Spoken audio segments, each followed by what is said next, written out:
Okay, let's talk about the gift of the Magi. It's probably one of the most famous Christmas stories you'll ever hear.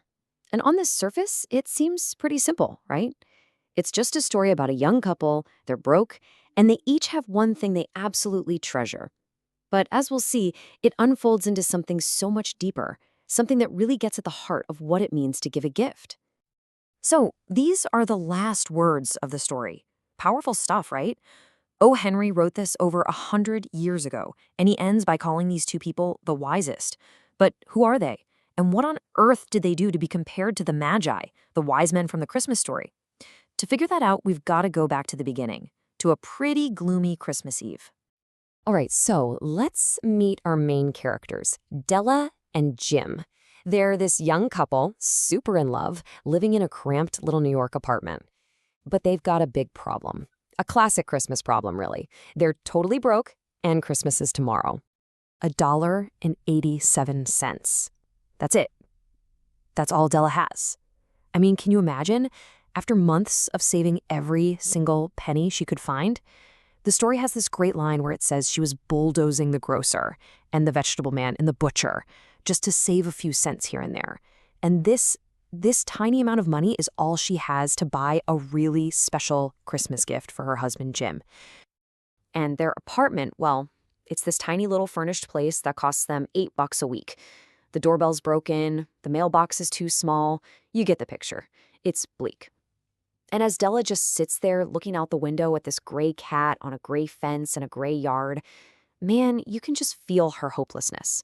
She'd spent so much time daydreaming about the perfect gift for Jim, something fine and rare, and now all she's got is pocket change. It feels like a slap in the face.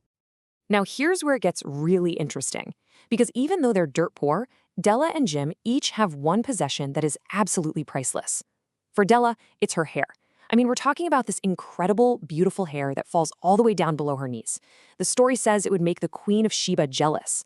And Jim, he has this gorgeous gold watch that's a family heirloom, passed down from his grandfather. It's so nice that King Solomon would be envious. So you see, these aren't just things. They're their treasures, their absolute pride and joy. So there she is, feeling completely defeated, when suddenly an idea hits her. She's standing there, looking in the mirror, and she sees a way to get the money for Jim's gift, but it's going to cost her everything. It's going to require sacrificing the one thing that is uniquely, beautifully hers.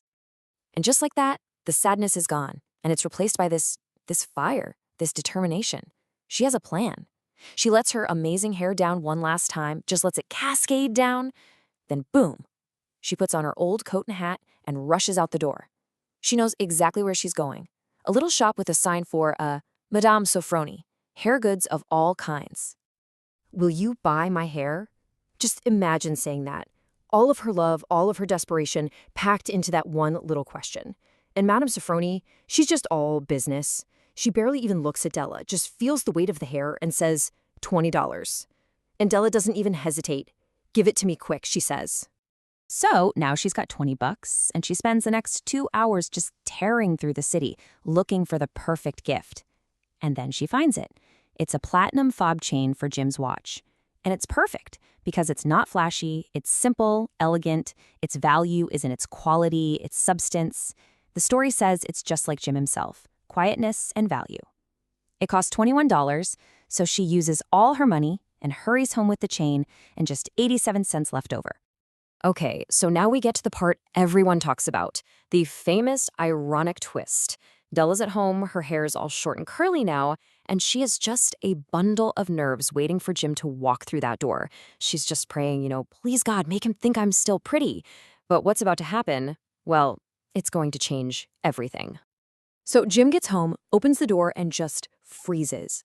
The story says he's as immovable as a setter at the scent of quail. He's just staring at her. And the look on his face, it's not anger, it's not surprise, it's this weird, unreadable expression, and it absolutely terrifies Della. All he can say is, "You've cut off your hair." After what feels like forever, Jim kind of snaps out of it and hands her a gift. And when Della opens it, oh, it's heartbreaking. It's the combs, a set of gorgeous tortoiseshell combs, the kind with little jewels on the rim. They're the exact combs she'd been dreaming about, the ones she saw in a shop window and knew she could never, ever afford. And they would have been absolutely perfect for the hair she no longer has.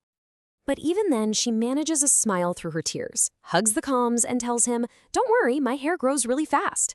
Then she remembers her gift for him. She's so excited, she holds out that beautiful platinum chain and says, "Isn't it a dandy, Jim? I looked all over town for it. Now you can check the time 100 times a day." Okay, so let's pause for a second. We know how Della got the money for the chain. She sold her hair. But Jim, he only makes $20 a week. How in the world did he afford those expensive combs? This is it. This is the final piece of the puzzle. But Jim doesn't even look at the chain. Instead, he just kind of flops down on the couch and smiles a little. And he says, "Dell, let's just put our presents away for a bit. They're too nice to use right now." And then he drops the bomb. He tells her he sold the watch. He sold his precious heirloom gold watch to get the money to buy her the combs. So think about that. She sold hair to buy a chain for a watch that's gone. He sold his watch to buy combs for hair that's been cut. Their gifts are, for all practical purposes, totally useless.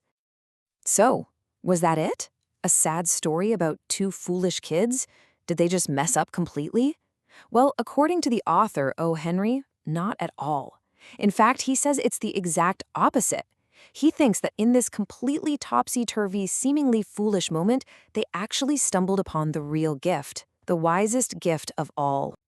Here's the key takeaway. The story isn't really about the presents. It's about self-sacrificing love.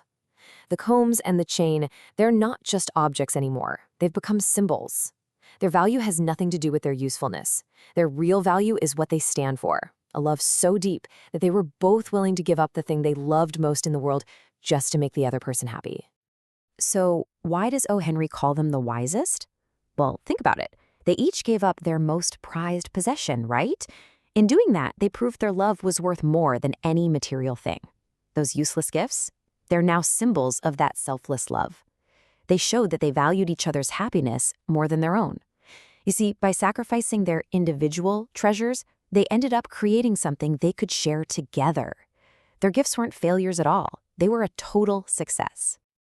And you know, this story about love and sacrifice becomes even more powerful when you learn a little something about the guy who wrote it, O. Henry. His own life was, well, pretty tough. So, his real name was William Sidney Porter, and his life was full of hardship. I mean, his wife died young, he ended up in federal prison for embezzlement, a charge he always denied, by the way. And it was actually in prison that he really started writing under the name O. Henry. And get this, legend has it that he wrote The Gift of the Magi in just a few hours because he was on a crazy deadline for a newspaper.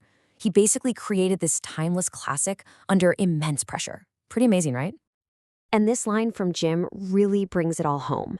He says, "I sold the watch to get the money to buy your combs. And now, I think we should have our dinner." That's it. That's the heart of it. The stuff doesn't matter. The love, the sacrifice, that's the real gift. That's why they are the wisest. And in a world that's so focused on what we own, it's a pretty powerful reminder that the best things in life, well, they aren't things. What matters is they have each other. And yeah, dinner. So in the end, this story about two, quote, foolish children who gave up their most prized possessions for nothing actually becomes this beautiful lesson on love. And it leaves all of us with a really important question, one that's just as real today as it was back in 1905. What makes a gift truly priceless? Is it what it costs, or is it the piece of yourself that you're willing to give with it?